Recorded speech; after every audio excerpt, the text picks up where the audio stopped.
Erika, Hello. how are you?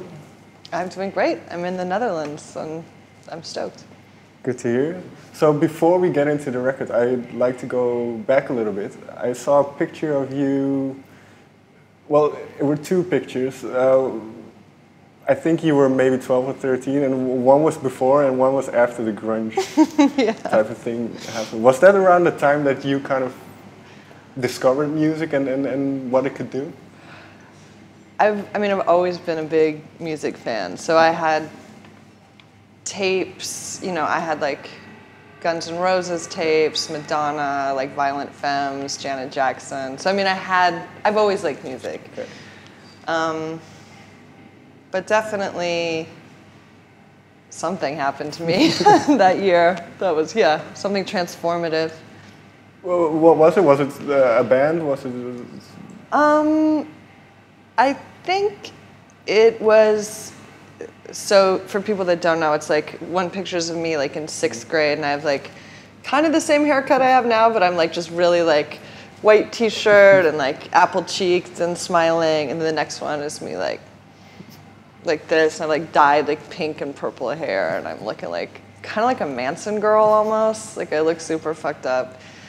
I don't know if it was music or just like kind of getting older, not older, but not being a kid. I don't know, but Right.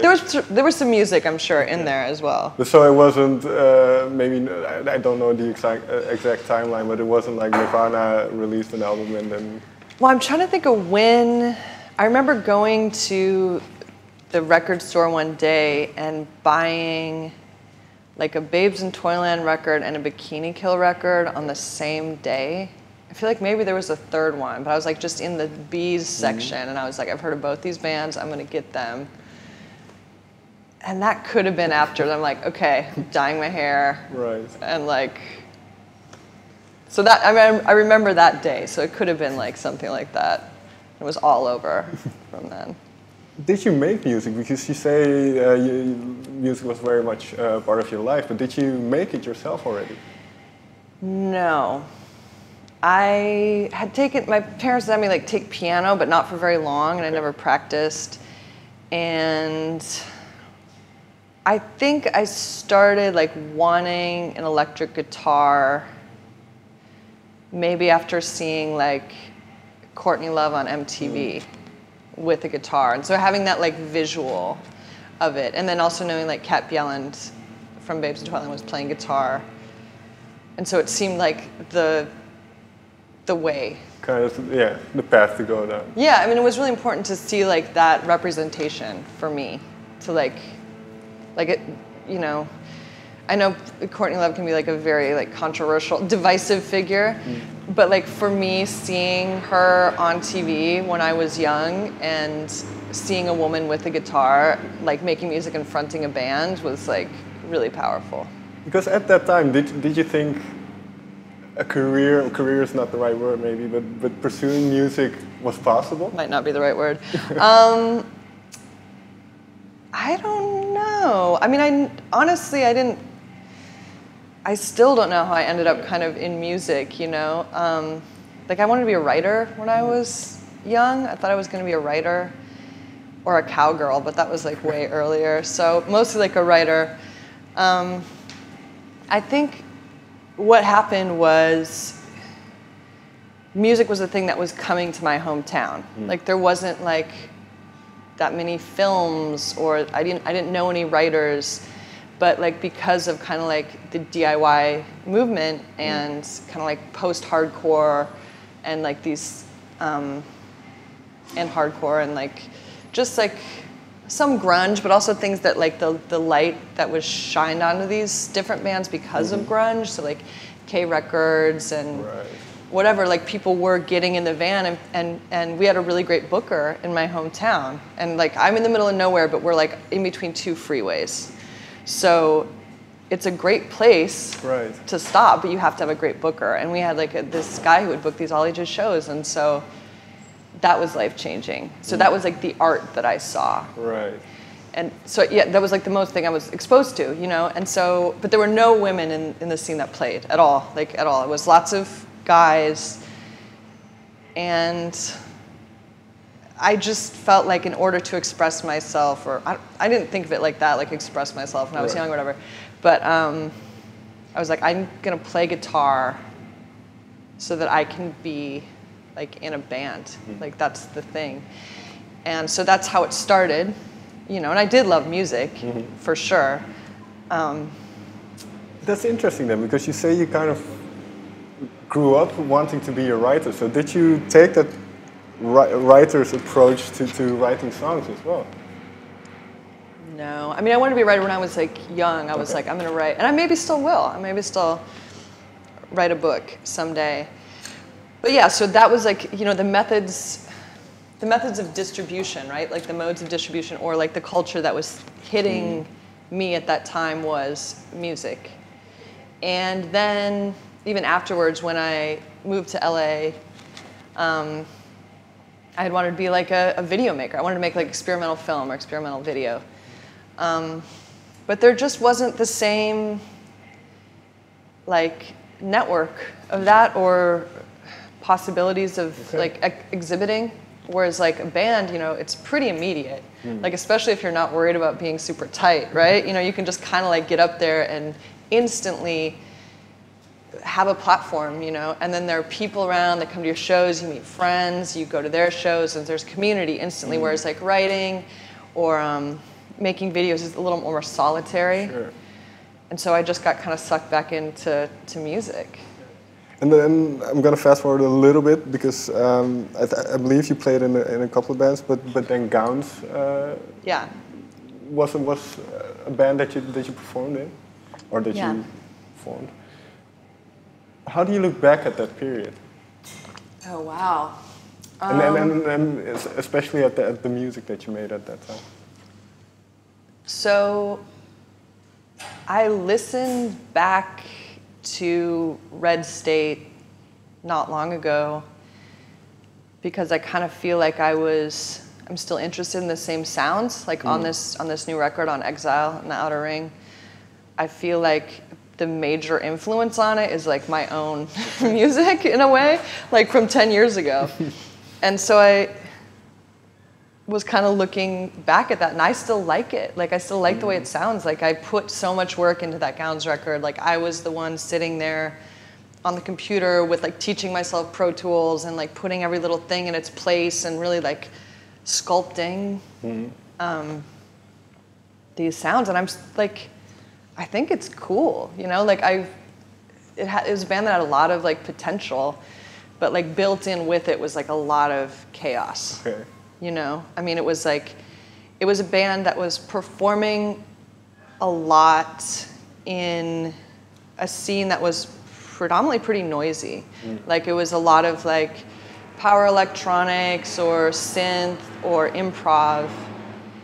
And it was actually kind of at that time, kind of a big deal and kind of a weird thing to have, again, like having a woman fronting it and then having lyrics. Right. Having lyrics that you can hear. And it felt really new to people. Like it was like some people loved it, and there are other people that were pissed that it was happening, because it was kind of, I think, shattering some like assumptions about what that genre was and what the kind of unspoken rules were of it. And you mentioned the lyrics, and then Red State, obviously you had something to say. And then it kind of comes back now on Exile and the Outer Ring. Yeah. So how has that, this might be a difficult way to beg a question, but how has that sentiment or that idea, that theme developed over the years, and why did it kind of bubble to the top 3 years ago? Well, I mean, Red State was, I think, you know, was about me growing up in South Dakota. And so a lot of the songs that I was writing and the characters that I was talking about, and sonically was influenced by that. And South Dakota, for people that might not know, is very flat, and it's very in the middle of nowhere. But I feel like sonically, the things I was trying to kind of reproduce were the sense of space and like the expansiveness of the landscape. So that's why I love the big drones. And then I love the static, 'cause that's like the weather, and the weather's really intense. And that was kind of, I think it was just kind of seeping in through there.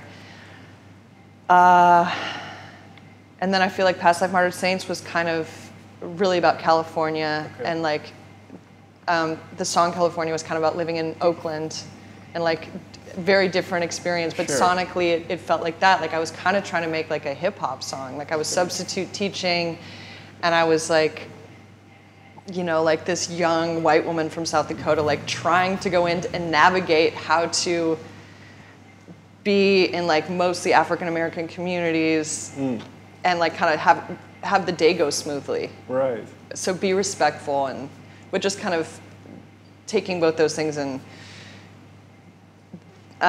so hip hop had like an influence, I guess, a little bit on songs like California.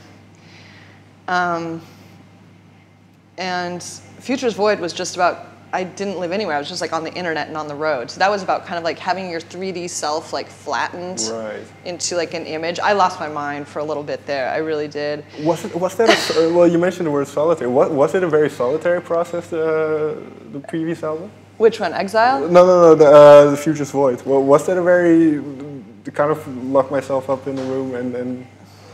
I mean, I was working with Laith, who had worked on Past Life Martyred Saints. The Past Life Martyred Saints had a lot more of gowns in it. And Future's Void was more constructed from, there wasn't anything old. There wasn't any old songs on there. So it was all new. I was just so wrecked. Like I wasn't really, I had been kind of divorced from my community in a way. Like I had been really active in the community in LA and in Oakland, like setting up shows, like curating things. I had been asked to play a lot, and so I would just do things that were like improvisations and one-offs and collaborations and all this stuff. And then when Past Life Martyred Saints happened, I was just, you know, it was like people, I felt very separate from my old community. They were like, what do you do? You know, I had never played in clubs before. I was hanging out with different sorts of, I just felt, it was just a really bizarre experience, and it left me feeling unmoored. And also, I just didn't, I felt like people were gonna treat me weird. And so I really like holed up and did the Future's Void kind of in, I was kind of in rough shape. I was in a very weird space.